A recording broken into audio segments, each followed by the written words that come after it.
Welcome to the ultimate crowdsourced personal finance show. This is your Friday Roundup. You're listening to Choose FI Radio. The blueprint for financial independence lives here.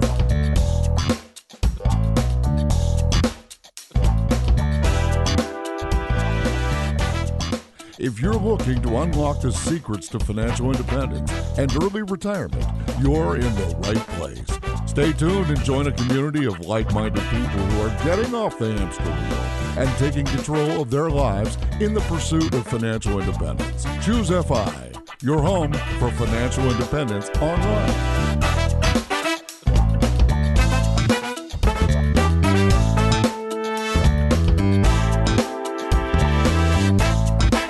All right, guys, congratulations. You made it to the weekend, and this is your Friday Roundup. Super excited to be here today and get a chance to basically talk about my favorite topic, financial independence.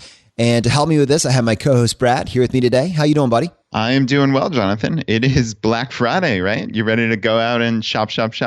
I can't think of anything that actually makes my skin crawl more, like not in a good way, than the idea of standing in line outside of Best Buy for 20 hours preparing for the limited edition $50 off the newest 60-inch 4K LCD TV. That is my personal nightmare. Oh, come on. That sounds like fun. You don't want to get up at 3 a.m. to stand outside Best Buy? Even in my pre-fi days, that sounded horrible. I don't care if it's the iPhone XS or whatever the newest model is. There is no dollar amount in the world that you could pay me to sit in line at 3 a.m. waiting for the new release of a cell phone. That's crazy talk. Yep, I agree. I was never, unsurprisingly, I was never one for Black Friday. So yeah, it's kind of funny to think about all the millions of people who are out at stores right now and going crazy on their deals, right? Their sales. But, I guess to each his own. And obviously we have tens upon tens of thousands of people listening to this podcast focused on financial independence. And that's what's cool for us and this community. And we're not going out there getting suckered into spending thousands of dollars on things that we don't want, need, or really have any use for. Unless you get a great deal in the Instapot, then let me know. That's pretty cool. You had to throw that in there. We still haven't bought one, but it might be under the Christmas tree this year. We'll see. Nice. Yes. Let me know. I will convert you. All in good time. So yeah, it's kind of funny. We're obviously recording this on Tuesday before Thanksgiving. But what do you guys have planned for Thanksgiving? Are you visiting family? What's going on? My mom actually uses Thanksgiving as an opportunity to bring in her own local community. And so she disinvited us this year and said, please find another place to go. I want to have more room at the table, which was awesome and just funny. So we're going to a friend's home in Yorktown, Virginia. So it's just going to be a wonderful day. We're going to be there just probably for 3 or 4 hours, just have a great time and then come on back. So super low key. What about you, man? Nice. Yeah, that sounds good. My parents are actually driving in from New York today, so they'll be here for at least a handful of days. And it was funny. I was actually listening to the James Altucher podcast this morning with Tim Ferriss, and Ferriss had this quote, I guess, from somebody named Ram Dass, and it was, quote, "If you think you're enlightened, go spend a week with your family." And that just struck me as so funny because it was, we're talking about alligators and kittens with the Happy Philosopher and focusing on things that make you happy. And, I love my family, but I think what this quote really hit home was we all have these trigger points. And I know I find myself sometimes getting frustrated with all the members of my family for something. And it's just reverting to old bad habits. And I'm going to make a real effort to not let that happen. If I'm walking around saying I'm focusing on happiness and focusing on not getting out of my happy mental state and et cetera, but yet I do slip into those old habits. So I'm very excited to have my family here and yeah, it should be a wonderful Thanksgiving and a nice visit. Well, we've been talking about happiness and I know Thanksgiving is an American holiday, but it is a holiday that's all about gratitude. So maybe it is the perfect challenge for yourself just to think about how privileged you are and what you do have to be grateful for. So a little bit of a retroactive message there, but certainly something to highlight and to think about. Okay, so this Monday, we had this awesome episode with Mr. Groovy from freedomisgroovy.com talking about domestic geo arbitrage. And frankly, I don't think there's a whole lot to add to this episode because it was just so explicitly self-explanatory. I love the story that he told. I love the detail that he went into and just the raw honesty with what their thought process was as they decided to make this choice, which you can feel the resistance. I mean, the idea of leaving what you know, what's so baked into your core identity that it comes through in your voice, you know, your friends, your family, your job, your neighborhood, everything, just ripping yourself out of that and transplanting to a new area. And that's daunting. And you can see why so many people don't make the choice, but it was powerful. It was so powerful to me to actually see, to have someone be able to document the numbers and show you that if you did make that choice, because even people that decide not to have at least considered it, if you did make that choice, how it can radically transform your financial future. Yeah, there's no doubt about it. And like you said in the episode, and this was a really important takeaway. Sure, the Groovy family made out like bandits with their Long Beach condo, and they walked away with $250,000 in cash, essentially. But that wasn't the absolute necessity for them to reach FI. They would have reached FI anyway, just because of this geo arbitrage. Sure, it would have taken a couple years longer, but the amount of space that they opened up between their income and their expenses just by making that move was just hugely significant. And it would have enabled them to reach FI regardless. Now, of course, they basically hit the jackpot with timing on that condo, and that's fine. That you can almost put that aside mentally. They made this decision because it was the right decision for them and their family. And I think that's the important thing. And I know, we kind of ripped Long Island a little bit much. I hope we weren't too negative. Long Island really is a wonderful place to live. And I think Mr. Groovy kind of said an offhand flippant comment about how everybody thinks or how when he lived there, it was the center of the universe. And that wasn't just like a random mention. Like, people who live on Long Island think it's the best place to live, or one of the best places to live in the world. It really, there's a lot going for it. The beaches are there, the proximity to New York City, like it's got a lot going on. So that wasn't like just a random thing. It's people legitimately think it's just a great, great place to live, but it's expensive. There's no question about it. It's expensive and it's hard to leave because people do believe that it's a great place to live, and they do have this family there. It's a very tight-knit community with family, I've found, on Long Island in particular. So it is difficult to get away from. But if you determine that it's the best decision for your immediate nuclear family, like Laura and I did, even though that was before we had the girls, we were thinking long term. And we knew we were going to have kids someday. We knew we, in a perfect world, wanted Laura to stay home with the future kids, I should say, before we knew they were girls. And we could not have done that on Long Island. So that was a decision for our family that we needed to make. And in hindsight, it worked out to be the best possible decision. Laura got to stay home as basically a stay-at-home mom for 10 months a year. She worked 2 months a year during tax busy season, but not even all that much in the grand scheme of things. She didn't work crazy overtime or anything. And she was able to make some money, keep the intellectual side of the job going for a couple months a year, but yet still be a stay-at-home mom. And that was 9+ years she got to be a stay-at-home mom. And our youngest, Molly, is now in kindergarten. And that chapter of Laura's life has actually just kind of changed in the last couple of months. But that was a plan we set in place when we were 26 years old. And it worked incredibly well. And we were able to reach financial independence in that intervening time. Like, that would have been impossible in a high cost of living area. It happened that our high cost of living area was Long Island, but extrapolate that to anywhere, any other high cost of living area. And it's very similar. You need to make decisions in life, and you need to figure out what you value. It's not me telling you you need to live in a certain place or you need to leave your high cost of living area. That's your decision to make clearly. It's what you value. It's what you think your life should look like. And you need to determine that for yourself. And Laura and I, it was a very easy decision. For the Groovies, it sounds like it was fairly easy. Like, as soon as they found Dave Ramsey, they made that decision almost immediately to leave Long Island. And they saved for 3 straight years and saved $80,000. These were people who were, quote unquote, financial morons, right? Like, they had no idea what they were doing, and they didn't even know what an emergency fund was. They found Dave Ramsey, and in a flash, they changed their entire lives. Like, that is that is a really impressive thing they did.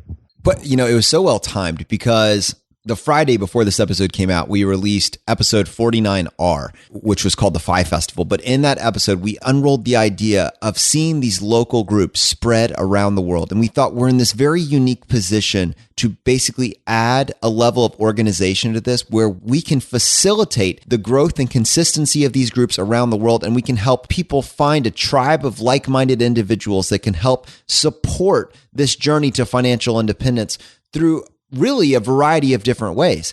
And as it happens, we have a Choose FI Long Island group that formed basically a day before this episode got released, which was maybe a little bit awkward as that episode could have been titled Escape from Long Island.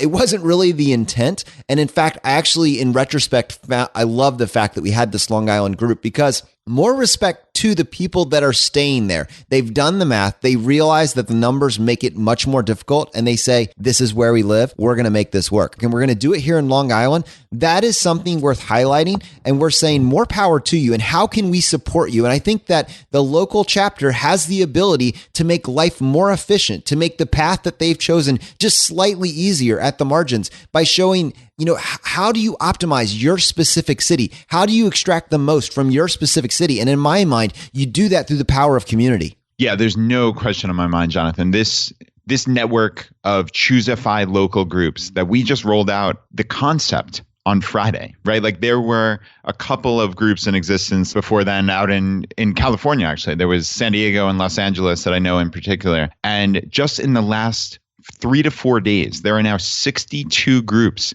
throughout the world. We are on every single continent now. There are Choose FI local groups. And this is not just an errant meetup every couple months, 3 or 4 times a year. We really think that these can be local communities. We have spent the entire year here on the Choose FI podcast talking about the value and the importance of community.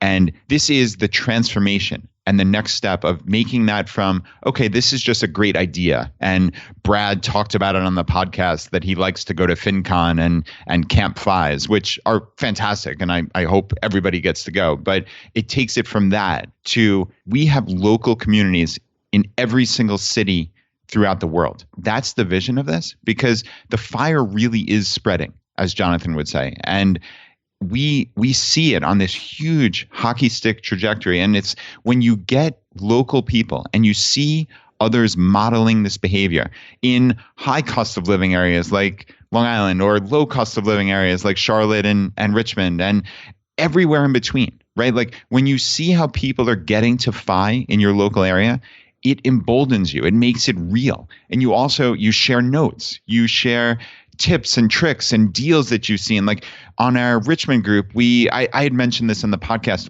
way back when, I think that one of my friends locally wound up buying like a mosquito sprayer, which sounds really random, but just bear with me here. Like these companies charge about $1,000 a summer to spray for mosquitoes, or you can buy the sprayer and the top of the line stuff for like $500 or $600. Well, somebody mentioned that in the Richmond group, and it just so happened that my friend John is in our Choose FI local group, and everybody asked him for some information, and now 5 or 6 of us are going to split that sprayer for under $100 each.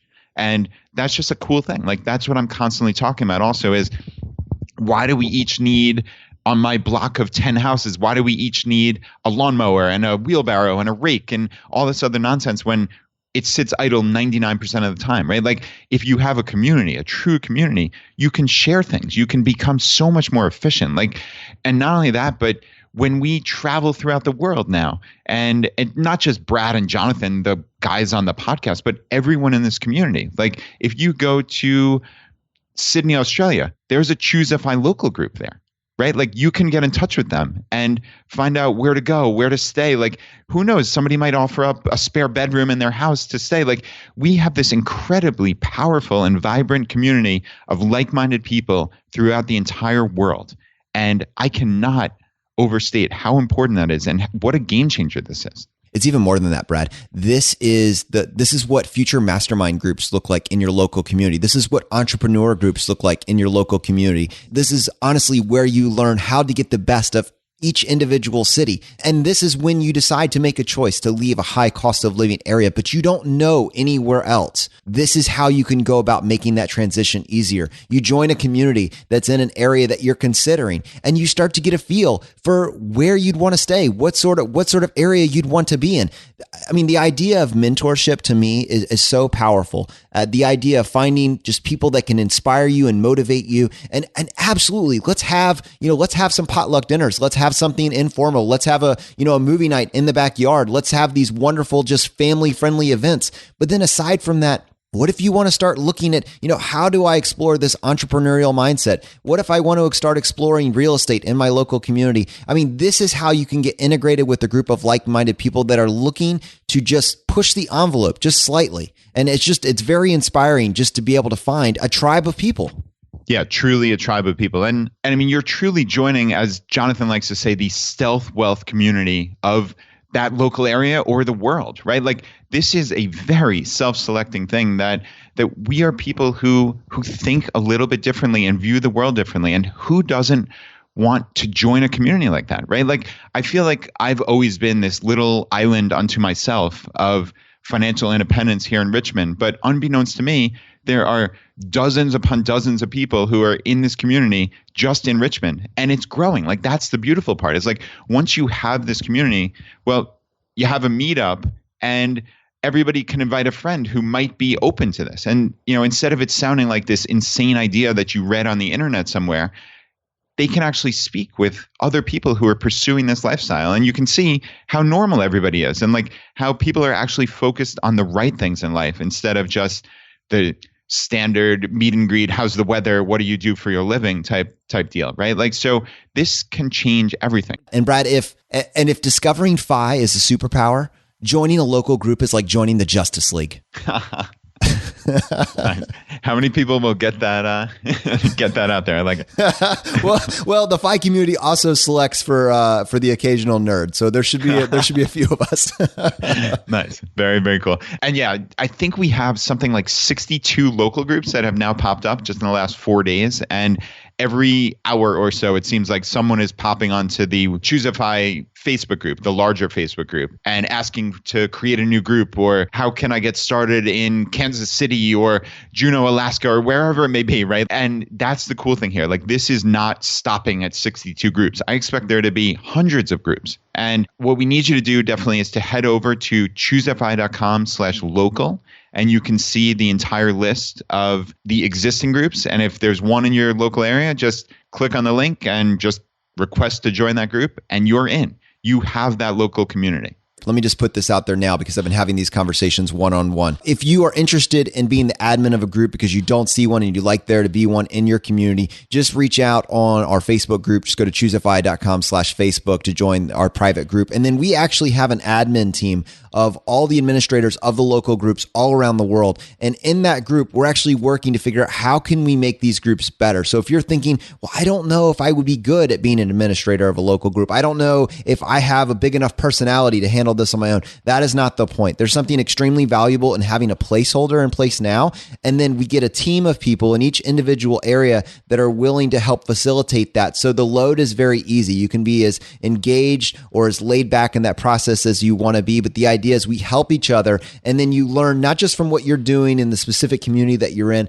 but what all the other communities are doing around the world. And then we take the best practices in each city and apply them to those local groups. So that's kind of how this thing is going to grow and get more and more sophisticated. It's going to be a very vibrant community. And honestly, the point is to get the thing rolling right now. By the end of next year, at every single level, I'm trying not to use the word game changer quite as much. I'm trying to reserve it because I don't want to take away from how powerful this is, because this is a game changer. So Brad and I wanted to take a few minutes and go back and bring in some feedbacks on some past episodes. I have been gone for a couple of weeks, and frankly, we didn't get a chance to really draw your feedback into the show. So this first voicemail I want to play is from Charles, and it goes back to our episode 47, The Cult of Homeownership with Bryce and Christy. And it's a question about the 1% rule and how to determine whether or not it's a better deal to rent versus buy. Hey, Brad and Jonathan. This week's podcast sparked a thought. Should the 1% rule of thumb for investing in real estate be applied as a rule of thumb for whether you should rent or buy a house to live in a given market, or even selling the house that you're living in and becoming a renter?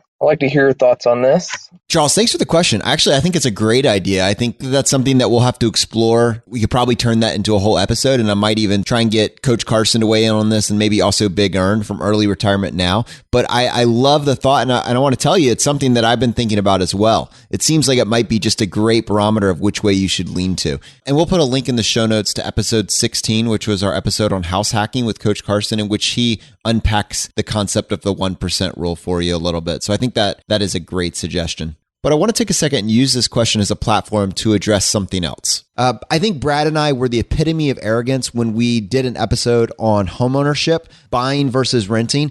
And we just, this is probably one of the most debated topics in the FI community.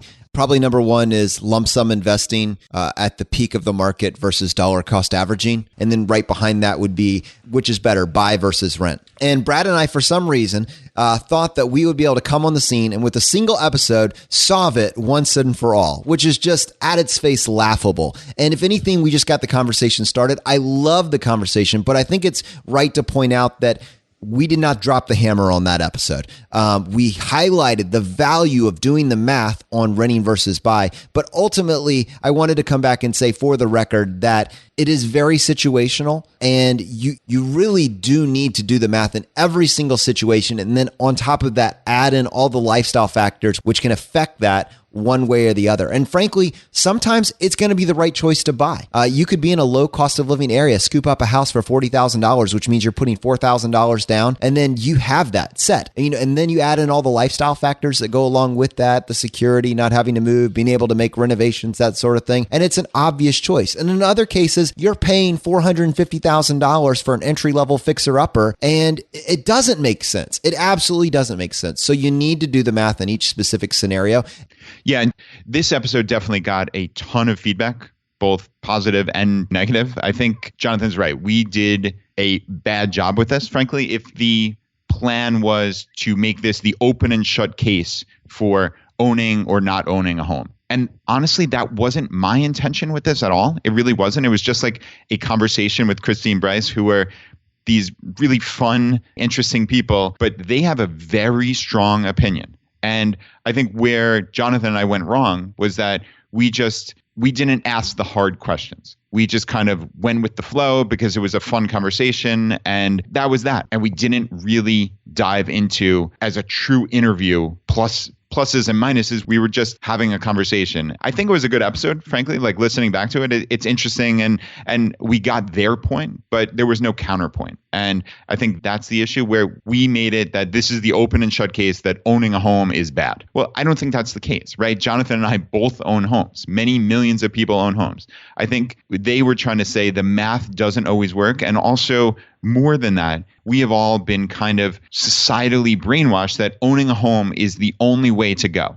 And I think the important point is that is not the only way to go. You need to actually think about it. You need to run the math. You need to figure out what works with your life. Like, theoretically, for me, I would rent a home if I had the option to do so in my exact little area, right? Like, my kids go to elementary school and we don't want them to leave that school. We love this particular school, and we're going to live there for the next 5.5 years, no matter what. So if I could be 100% certain that I could rent a house in this one tiny little district, we would stay there for at least the next 5.5 years. But that is uncertain, A, and B, there aren't really any homes to rent in this particular area that we want to live in. So it's just not plausible for us. So we're fine owning a home. That was the decision that made the most sense for our lives.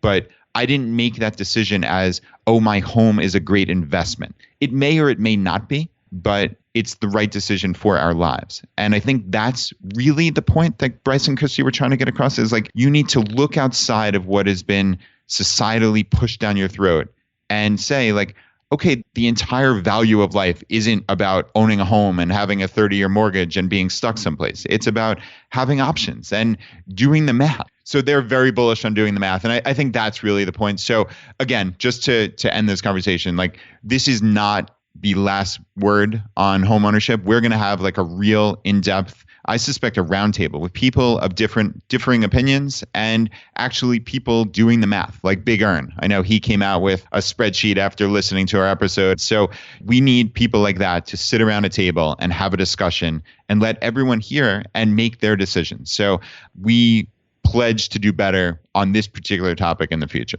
Well, actually, there's so many upshots. I think we just ran that episode under the ground, but there were so many benefits of doing this episode. One, it was a slap in the face if you just were totally unwilling to consider whether or not your home was a good investment. That was this first upshot. The second was Big Earn calling us out. Now, I will say for the record that this episode woke Big Earn up. I mean, because of this episode, because he was like, that doesn't sound right. He actually put the time in to go do the math. And frankly, Brad, when I was doing research initially to create this episode, we were going to do it from scratch. And when I couldn't find anybody that was making a case based on the math for just home ownership, honestly, I ravaged the FI community looking for anybody to be ambassador of how the math was good. Nobody had any resources that I could reference for this. It was a wasteland. In fact, Big Earn last year wrote an article saying your house is a bad investment. And he's since changed that to reference this new article saying that it actually probably could be a decent investment. But now we have something to reference. So I think the next episode we do going into 2018, we have plans to bring Big Earn on several more times, but that one has to be on the radar. How do we objectively go through the math? So first, Charles, thank you for that question about the 1% rule. I think it's a great point. And to Big Earn, I cannot wait to bring you back on to talk about how you go through picking through the numbers and determining whether or not something's a good investment. All right, guys, the second half of the show and what it's going to be titled is Impact. And we have been getting these voicemails, relaying feedback and takeaways from episodes that we've released over the past 4 weeks. And we have a backlog of these epic voicemails that, frankly, it's criminal not to share them with you. So today we're going to dip into the mailbag and we're going to play several voicemails. All right, so this first one is from Wendy on the episode with Happy Philosopher. Hi, Jonathan and Brad. This is Wendy from San Diego. I wanted to call and just give you some feedback from episode 48. I often have to travel back and forth from San Diego to Phoenix. My home is now in San Diego, but my law practice is still in Phoenix. It's easier and cheaper for me to drive, and honestly, I enjoy the quiet most of the time. It allows me time to think, which is sometimes a blessing and a curse. The 5.5-hour drive is also my time to catch up on all of my podcasts, this one being my favorite, though I'm also catching up on the fire drill. Today, I listened to episode 48, The Happy Philosopher, and I have to tell you guys, I listened with tears streaming down my face. I identified with so many of the things Jeff said, words like prison and trapped and burnout. Those are all words I use often to describe how I feel about being a lawyer. I've had a great career and I'm very, very thankful for it. It has provided a very good income for my family and I've helped a lot of people. The work that I do has truly made a difference, but it does drain my cup and there is more seeping out of the cracks at the bottom than is coming in to fill it up. I'm at the end of the runway and I'm either going to crash and burn or I'm going to need to jump. And neither of those will do anything to solve our debt problem or help us reach FI. As I continued listening, I took everything that was said to heart and I began focusing on remembering what makes me happy, also identifying the alligators. But the best thing that came from this episode is that I came home from this long drive and was able to sit down and discuss everything with my husband, especially this episode because he had already listened to it, which was a first. I'm the one who listens to podcasts, not him. So this was a first. And so together we discussed some of the alligators involved in my law practice and decided to remove as many of them as we could. We also took a really good look at our budget again and decided to cut a few more things from it. With these changes, I can cut out the part of my practice that is giving me most of the stress. I also decided that I needed to cancel my gym membership and get back into running. Running was where I started my journey to health 2 years ago, and it brought me a lot of happiness. So it's really a no-brainer. It's simple and it's free. So no doubt, I still went off the plane, but I think I can ride it out a bit longer. And I just wanted to let you both know that I'm forever grateful for this community and the knowledge and perspective it has brought. not just to me, but my whole family. It's truly a lifesaver. And thank you guys. Sorry this is so long. Oh, Wendy, please do not apologize for the link. That was amazing. Thank you so much for sharing. And Brad, it goes back to that point that you said. I mean, is there a way, when you're looking at the duties in your job, is there a way that you can extract the part that makes you happy and somehow remove the aspects that are making you so miserable? Yeah, I love this. I mean, Wendy created FU money for her own law practice, right? Like her own practice. She was able to, by clearing this space and removing these alligators, by cutting the gym membership, by cutting some other little things, like she was able to remove the items from her law practice that she just doesn't like and doesn't want to spend time on. And now she doesn't have to. Like that is so incredibly powerful. And it really is these little things that you start putting them together and it just leads to a happier life. And Wendy, a huge congratulations to you and your husband. The fact that you guys shared this together and had this in-depth conversation, I mean, that is really powerful. This next voicemail was from Cassandra. Hi, Jonathan and Brad. Monday's episode with the Happy Philosopher really hit home for me. I could relate to Jeff on many levels. I too work in the medical field. While I'm not a physician, I am a physician assistant. For those of you not familiar, I practice medicine under the supervision of a physician, but have a fair amount of autonomy. When I started my PA career 3 years ago, I was so excited to find my dream job. I had been through 8 long years of training and clinical hours to get to this point. I had the goal of practicing medicine since I was a child, and now I had a 6-figure income, the ability to work in any specialty. I could work inpatient, I could work outpatient medicine. However, never did I imagine that in 3 years, I'd be doubting my choices and feeling burned out. I felt drained by the long hours, the long clinic followed by the endless inpatient consults, writing note after note, day after day, wondering if this is how the next 20 to 30 years of my life was going to look. I was introduced to FI by first being introduced to the Choose FI Facebook group. I started by reading posts and realized that this is the finance information I had wanted since graduating, and I wanted more. One post made mention to a recent podcast, and I finally realized that the Facebook group was not the only way I could obtain more FI information. Once I listened to the first podcast, like many others, I binge listened, determined to catch up. I finally have caught up and have learned more about finance in the past 2 months than I've ever learned in school. During PA school, I learned a great deal of information, both medically related and also about professional development, such as signing contracts and protecting myself with malpractice. However, what was lacking was what to do with personal finance. I have a significant amount of student loans, but I don't regret them because it's allowed me a job that allows for flexibility. It allows for me to be employable at a good salary in any state in the country, in any specialty, with the opportunity to be part-time, full-time, or temporary employee. And now, since Choose FI, I have a newfound excitement deciding what my side hustle will be. Each day that I'm rounding at the hospital, seeing the post-operative patient, or the newly diagnosed cancer patient, while rushing back to the clinic to discuss interventional procedures for a chronic back pain patient, I'm looking at things a bit different. I'm looking as to how I can help others navigate a complex health system. So I felt compelled to record this message to thank not only you, Brad and Jonathan, but the Facebook community you established for being so welcoming and consistently helpful with tools and tips for each of our individual FI journeys. We have been helping to spread the fire within our group, family, and friends. My new bucket list item is to be a guest on your show in the future and tell you about how my husband and I paid off over $260,000 in student loans and still achieve FI in less than 10 years. Our short-term goal, though, is to win the Simple Path to Wealth. We waited over 6 weeks to check it out at the LA Public Library, and now that we have it, we don't want to give it back. So please help us save in library fees and pick us for the giveaway.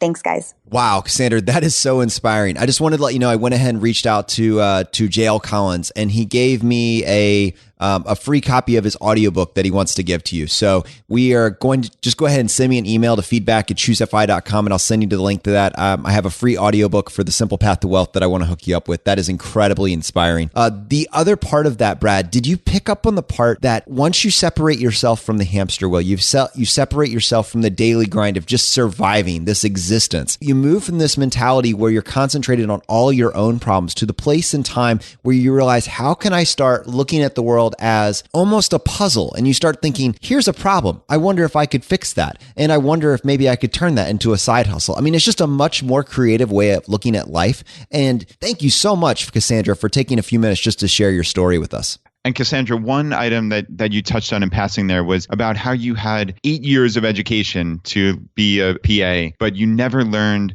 the basics of personal finance, and certainly not anything in the FI world, right? Like this just doesn't cross people's minds. So, I mean, you have people with master's degrees, PhDs, and they have no idea about even the rudimentary aspects of personal finance. And that really is just not good enough. And it's really unfortunate as a society that that's the way we educate people. You know, we teach them the capitals of all 50 states, but not how to create an emergency fund or how to balance a checkbook or what compound interest is or what an index fund is. That is crazy to me. And what's really interesting, I just got an email last week from a professor at the University of Iowa, actually, and his name is Zach, and he created what I believe to be the first ever college course on financial independence. So this thing exists right now at this very moment. He is teaching the first ever FI college course.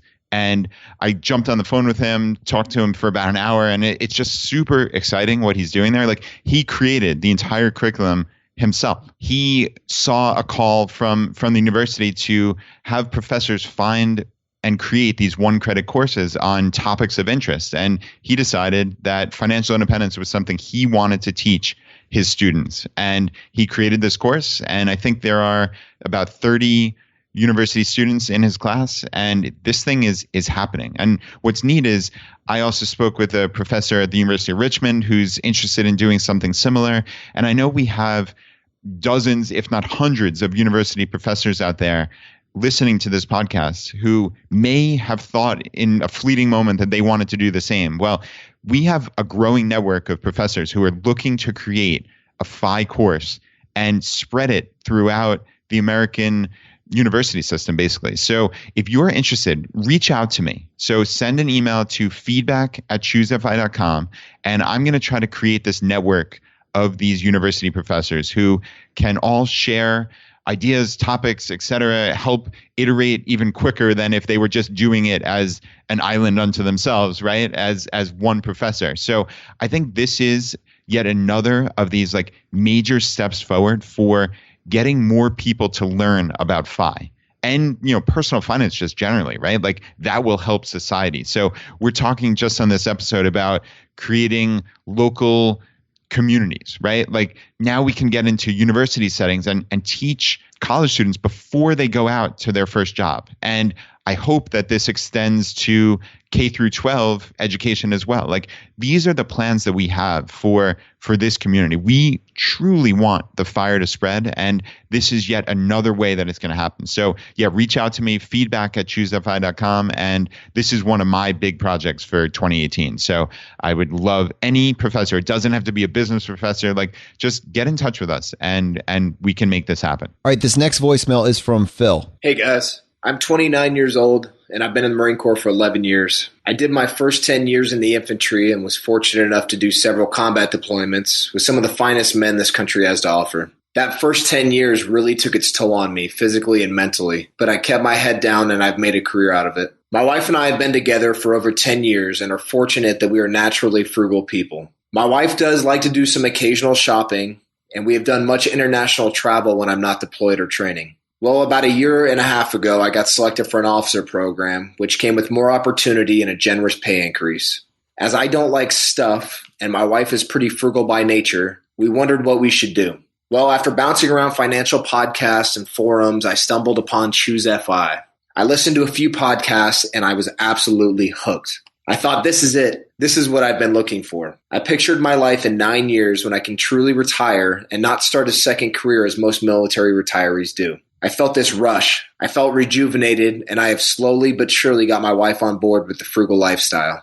Now comes our plan for FIRE. We have come in contact with some very interesting people from the art and rock climbing communities as we live 5 minutes from Joshua Tree National Park, and they have absolutely inspired us. My wife and I hike, mountain bike, backpack, and are just now picking up rock climbing. So in 9 years, at the ripe old age of 38, I will fully retire with a military pension. Since we have been and will continue to save 40 to 60% of our income, my wife and I will never again work a job that we don't want to. We plan to buy an old FedEx van, renovate it to accommodate us plus a cat, and travel all over the country climbing and exploring. We will periodically park the van at a friend or relative's house and live for months at a time in places like Thailand, London, Argentina, or wherever it catches our fancy. The possibilities feel endless. I have a zest for life again. I find myself excited to go to work as each day is a step closer to our dream. Even upcoming deployments don't seem so bad, as the opportunity to put more tax-free money into our index fund and ultimately toward our financial and personal independence. I try to share this lifestyle with as many military members as I can, as most of them struggle and live paycheck to paycheck. I hope that I can make a positive impact on this community that I work and live in, as many of them struggle with their own financial independence. I will continue to counsel as many as I can. I will also stay tuned to Choose FI to get more tips and life hacks to bring more joy into our lives and the lives of others. Thank you so much for what you guys are doing, and please keep up the great work.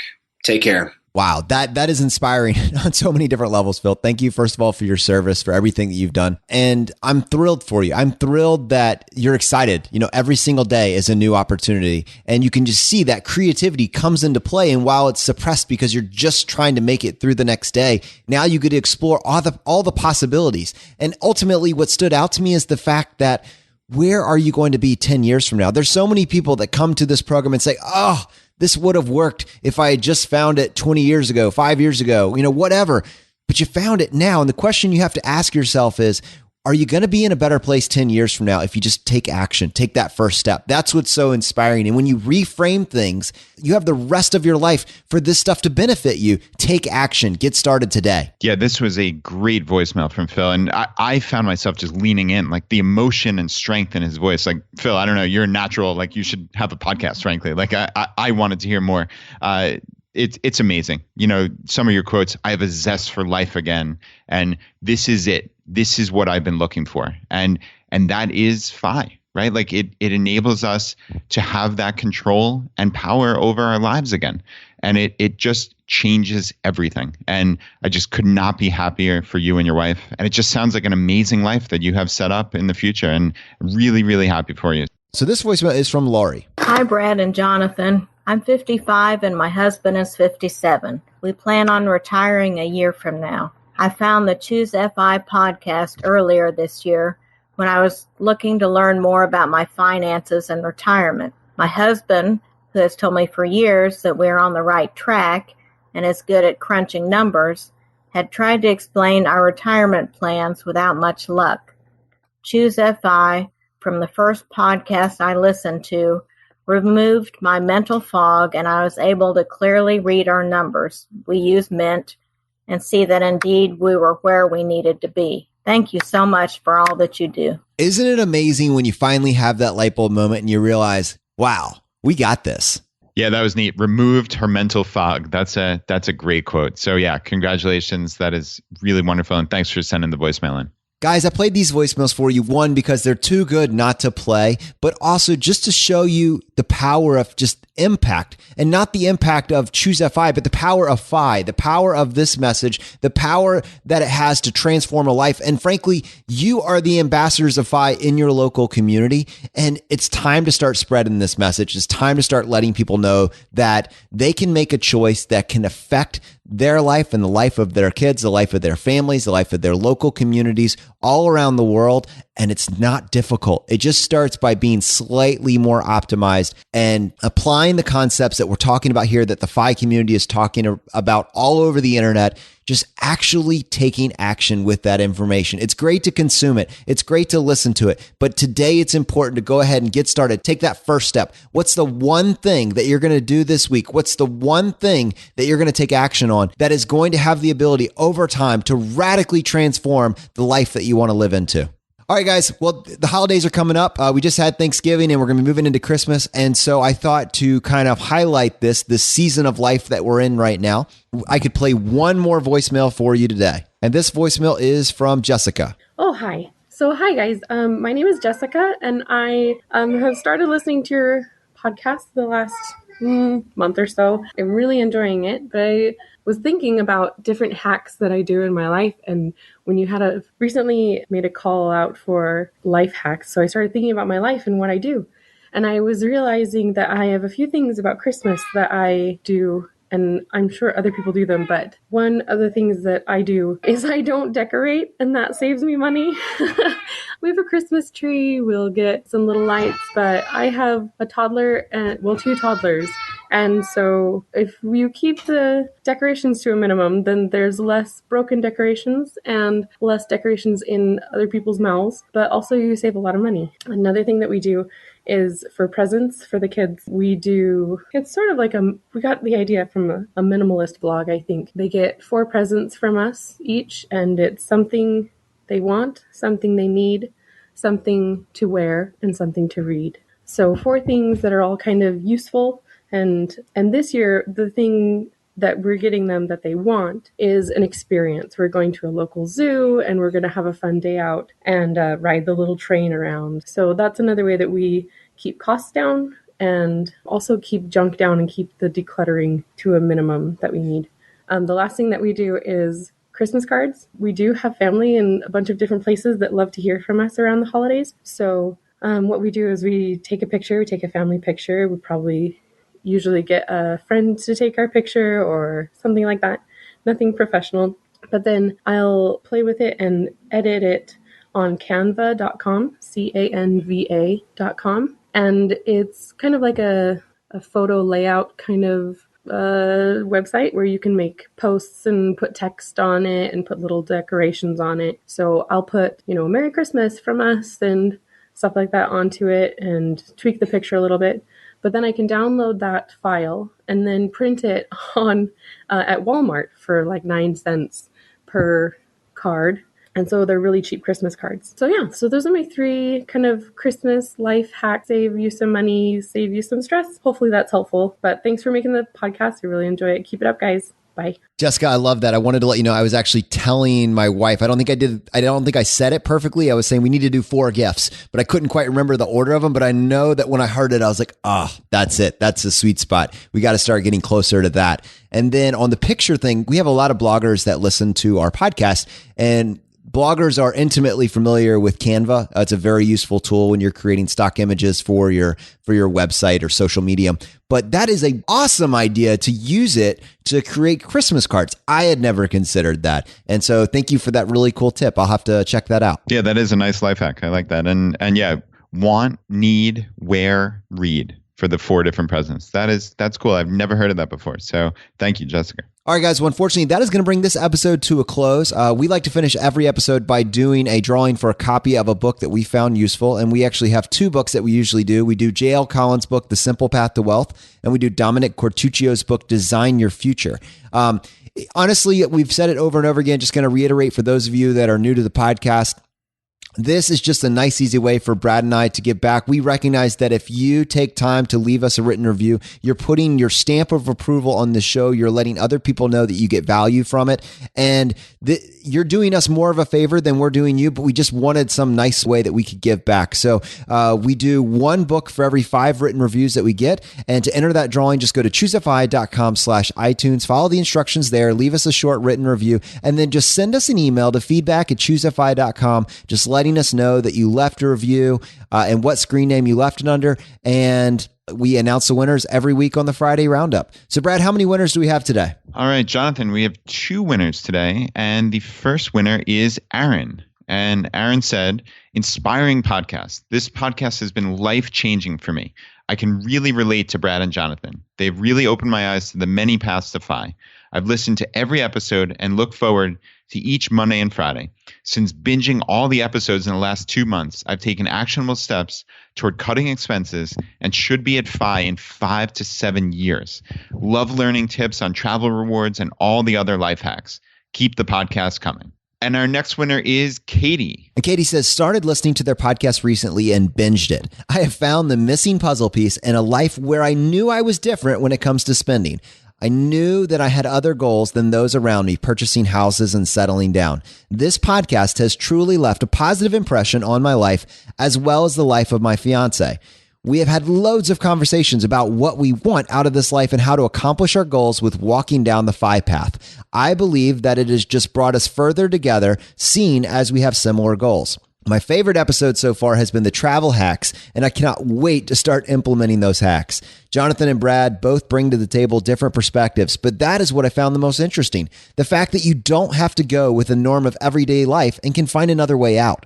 Our goals right now are to 1, go into wedding planning with a FI mindset and put as much away into savings as possible, and 2, achieve FI at the same time as my parents will be traditionally retiring, if not before. Man, that is awesome. I love that, Katie. And yeah, the travel rewards changed my life in every single way that I can imagine. It totally opened up the doors to a whole new level of creativity and really just being able to embrace experiences while embracing frugality. Historically, those don't always go hand in hand, and this totally changes that framework. If you're hearing about this for the first time and you're thinking to yourself, what the heck are they talking about? Go check out episode 9 of our podcast. You can go to choosefi.com/009 or just go to choosefi.com/travel to see all of our travel resources. And really, travel rewards, we actually included it in our Pillars of FI episode because it's such a wonderful lever that you can pull if you're willing to maybe change the way that you've looked at a historical problem. All right, guys, one quick favor before I let you go today. If you got value from this show, if you've been getting value from the weekly episodes and you haven't done it yet, just take 1 second, press the subscribe button on the platform that you're listening to this on. We're on iTunes, Stitcher, we're on Player FM, Podcast Addict. You know, we are on your player of choice. Take a second, press the subscribe button. It just lets the platforms know that you're getting value from the show, helps us rank more highly, and it basically just says to them, I want to be there when they produce new content. We so appreciate you. Thank you for being here with us on this journey. The fire is spreading, my friends. We'll see you next time as we continue to go down the road less traveled. You've been listening to Choose FI Radio Podcast, where we help middle-class America build wealth, one life hack at a time.